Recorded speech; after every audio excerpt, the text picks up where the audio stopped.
Robertson, who was governor at the time, sent the adjutant general, who is the top military officer in the National Guard in Oklahoma, to Tulsa.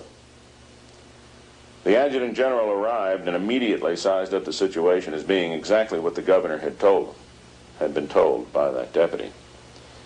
And the adjutant general mobilized the Oklahoma National Guard, and they sent in guard units from as far away as Enid and Lawton, Oklahoma City and Muskogee and places like that. And a lot of people attribute the troops that arrived were federal troops. They weren't federal troops. Federal troops were never deployed here. This was the Oklahoma National Guard that came in. Many of the survivors who I interviewed when they were still alive told me, frankly, the black survivors, they told me, frankly, they wouldn't have been alive that day if it hadn't been for Oklahoma National Guardsmen. Because the Guardsmen came in and the very first thing they did was declare martial law and threatened to shoot anybody who was found armed. They set up internment compounds to protect black refugees because black refugees were scattered all over the city. Their homes were burned. They had no place to go. And so they set up internment compounds around the city in various parks and places like this. But the next morning, the different white people was out there calling for their Negroes. They maids and butlers and things. Because my husband he stood in good with his man. He worked at a rooming house. I'd said a rooming house. That they call it then a sporting house. But that's where he worked. And the man he worked for was Ardmore Rooms on First Street where he worked. Well, that man, the owner of it, he come out there calling for T.R. Davis.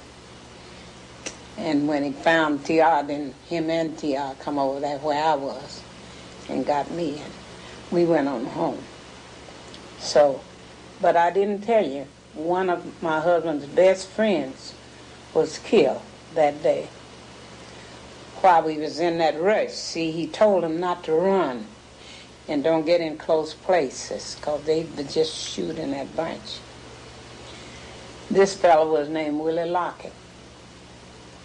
He and my husband were great friends, and T.R. said to him, "So where are you going, Willie?"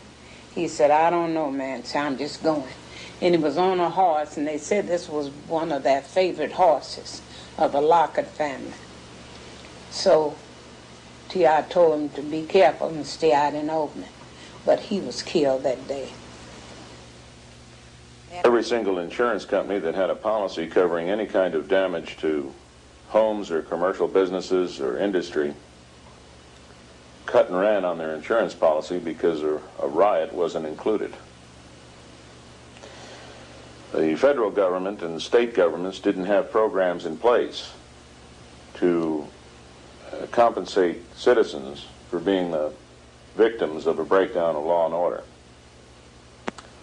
So effectively, the citizens who lived in Little Africa took the entire loss. The problem was that when we're talking entire loss, we're talking everything. There was no FDIC then. They might have had their money in a bank, and if the bank was burned and the money stolen, there was no way to recoup it. Jewelry stores in Little Africa were stripped clean. Furniture was taken out of homes. Everything was gone. And the homes were burned to the ground. So when we're talking about refugees, we're talking about refugees that had nothing left except what they carried on their back. Yes, was a good friend of mine. She and her husband gave birth to a little baby that night, and you know, I guess they didn't have nothing to put it in because there wasn't no conveniences. They put it in a shoebox, newborn baby. But some people that day, you couldn't stop them from running. We had to walk because that was our safest way. But these people was running, and seemed as though that they set this box down where this baby was, and to rest, because people got awfully tired, and they couldn't find it. It was stillborn, already dead. But they didn't want to throw it away. They wanted to take it home and then have the funeral. But they didn't get to. And there was so many things that taken place that day. Now we lost our best doctor the next morning. But they told me that he stood somewhere there in one of those buildings down by where that little three-corner place is on Greenwood. You know, it's a ruined house on that side, and there's something like that on this side, and then the brickyard. Well, they said he stood along there, and he just mowed quite a few of them down. There were witnesses that an airplane crossed the black community by air and something was thrown out of it. There were explosions. The problem is that you don't have a cause and effect direct relationship, because Tulsa was piped by natural gas in those days, as it is today. And many of the homes were already burning.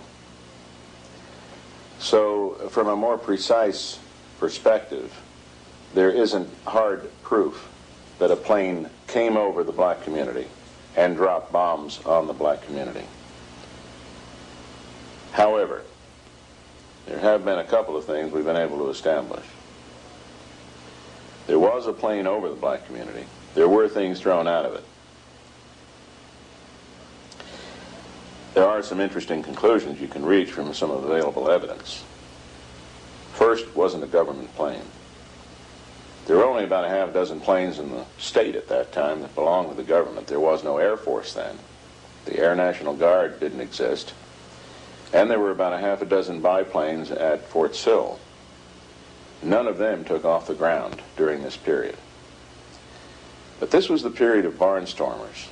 It wasn't uncommon for a pilot who learned how to fly in World War I to have a biplane and to fly around the country and do tricks at state fairs and maybe take somebody up for a couple of dollars.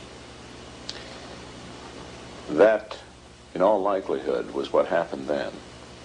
That a barnstormer who had his own airplane actually flew over the black community. Now, if he threw out anything, and if it was a bomb, it's perfectly understandable how it could have worked, because it doesn't take very much to make a bomb, particularly if you're a veteran of a recent war that had just ended. Greenwood was soon labeled the Black Wall Street of America. It consisted of highly educated black doctors, lawyers, PhDs, merchants, oilmen, and entrepreneurs. The interesting thing about this particular situation is that in North Tulsa in 1921, prior to the riot, there existed an area called Little Africa. And that was a mark of respect. The black business community was extraordinarily prosperous. As a matter of fact, possibly the best minds in black America had migrated to North Tulsa in the late teens and early 20s. They built a commercial and business establishment so prosperous that it rivaled any place in the world.